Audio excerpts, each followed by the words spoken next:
Good morning. Gastos ulit tayo ngayon. Kaya fit check muna tayo. Yan lang.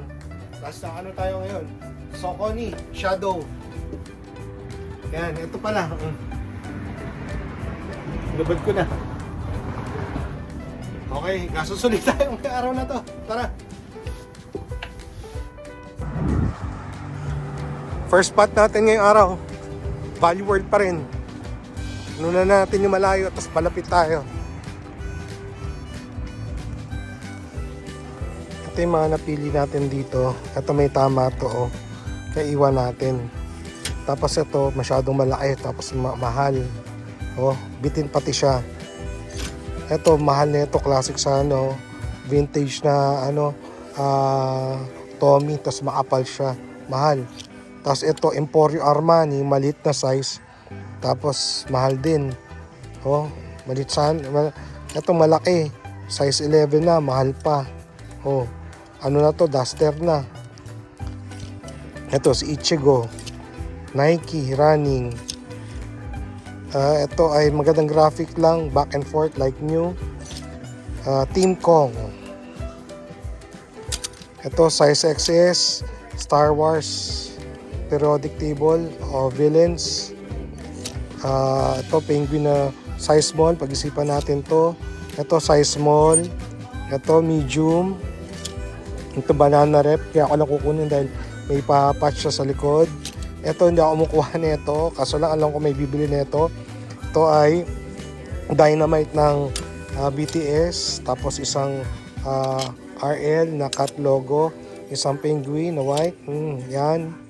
Ito, tapos yan. Ito, penguin, RL.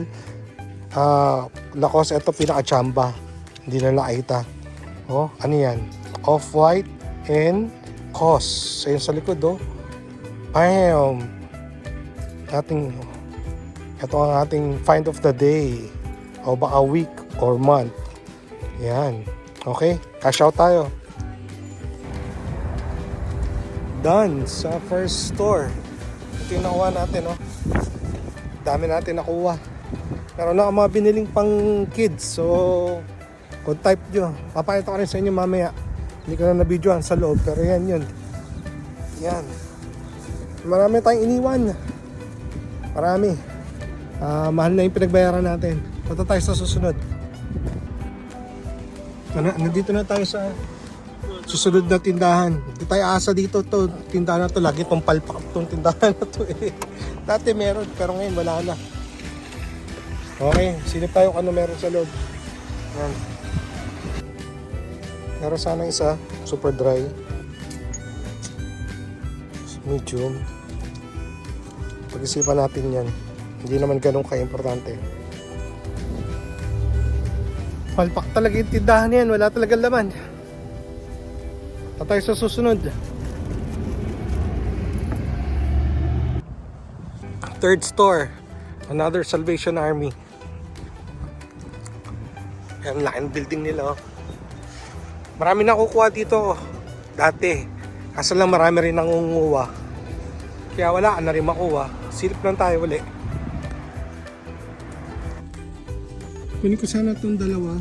Ito chaps na short sleeve. Mukhang vintage. Sa itong Oakley na yan. Kaso lang haba ng pila, tapos yan dalawa na yung kukunin ko. So parang iwanan ko na lang sila.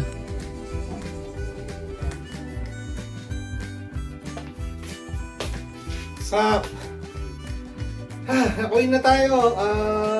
May tinapos na ako.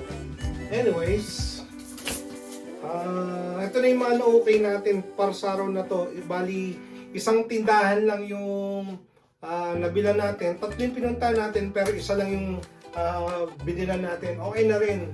Tapos, napakita ko na sa inyo yung mga nakuha natin doon kanina. Kaso lang, nung magbabayad ako, may naglabas ng rack empleyado. So, pumunta agad ako. May nakuha pa akong konti. So, share ko sa inyo.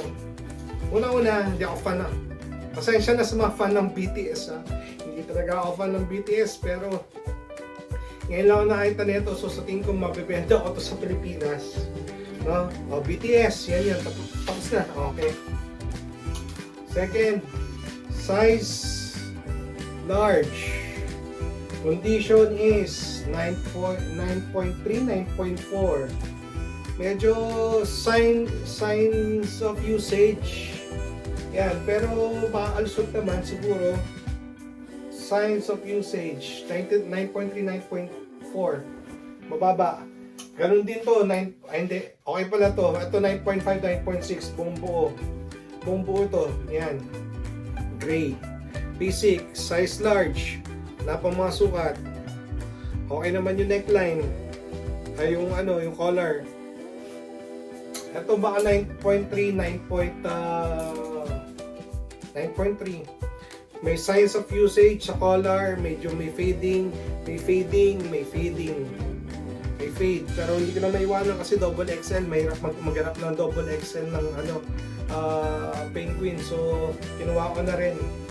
Ito lang, may mga exceptions tayo ng konti, pero yan yun. Siguro ito yan, hindi na natin ito may tataas ng masyado o kaya ibang pang-bundle na lang ito. Next one, another penguin, basic, size large. Ganda na ito. Oh, classic. Yan. Kinuha natin, size large. Ito, first time ko makakuha puti na penguin. Nakakuha na ba ako ng puti na penguin? Nakakuha na ng puti na penguin. Oh, nakakuha pala ako doon sa may Platos. Ito, oh.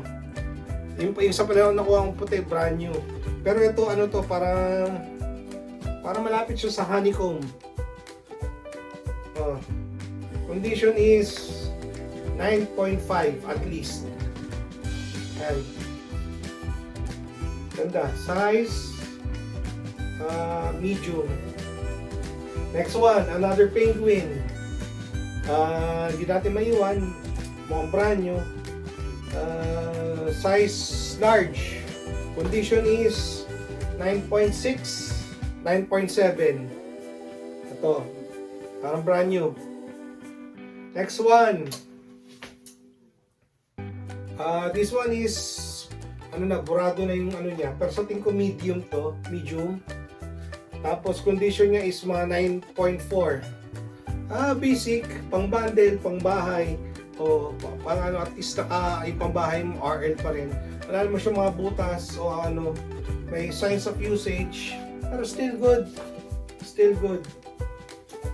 Ito rin, cut tag. Pero ito mukhang large or XL. Ganda ng kulay nito. So, baka gamitin ko muna ito. Condition nito 9.4, 9.5. Okay? Ganda nito, pang summer yung kulay nito. Next one. Basic. Ito ay nalagay stretch cotton, size medium. Yan.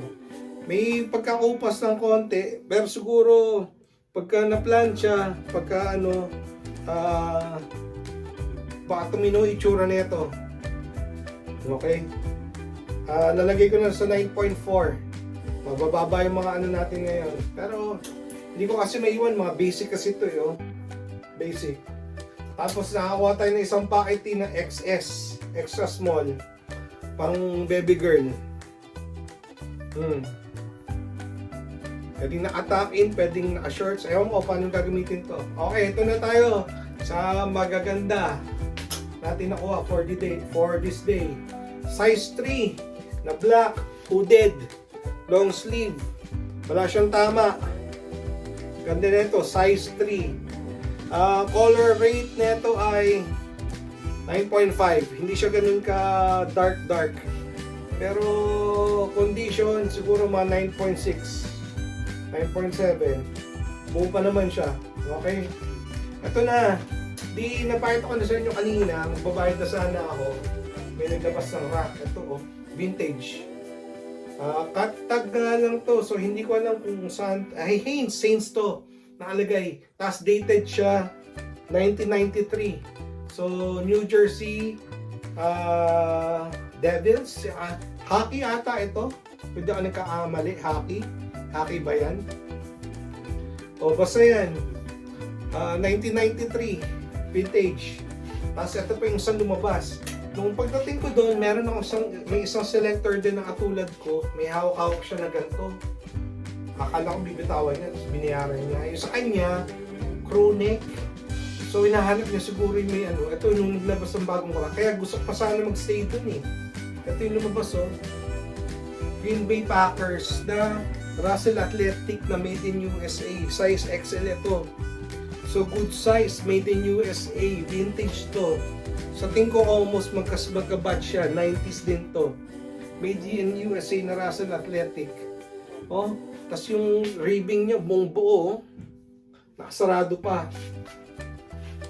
Tapos, ito, hindi siguro tinala napansin. Sabi ko, ano to? Nakita ko kagad to.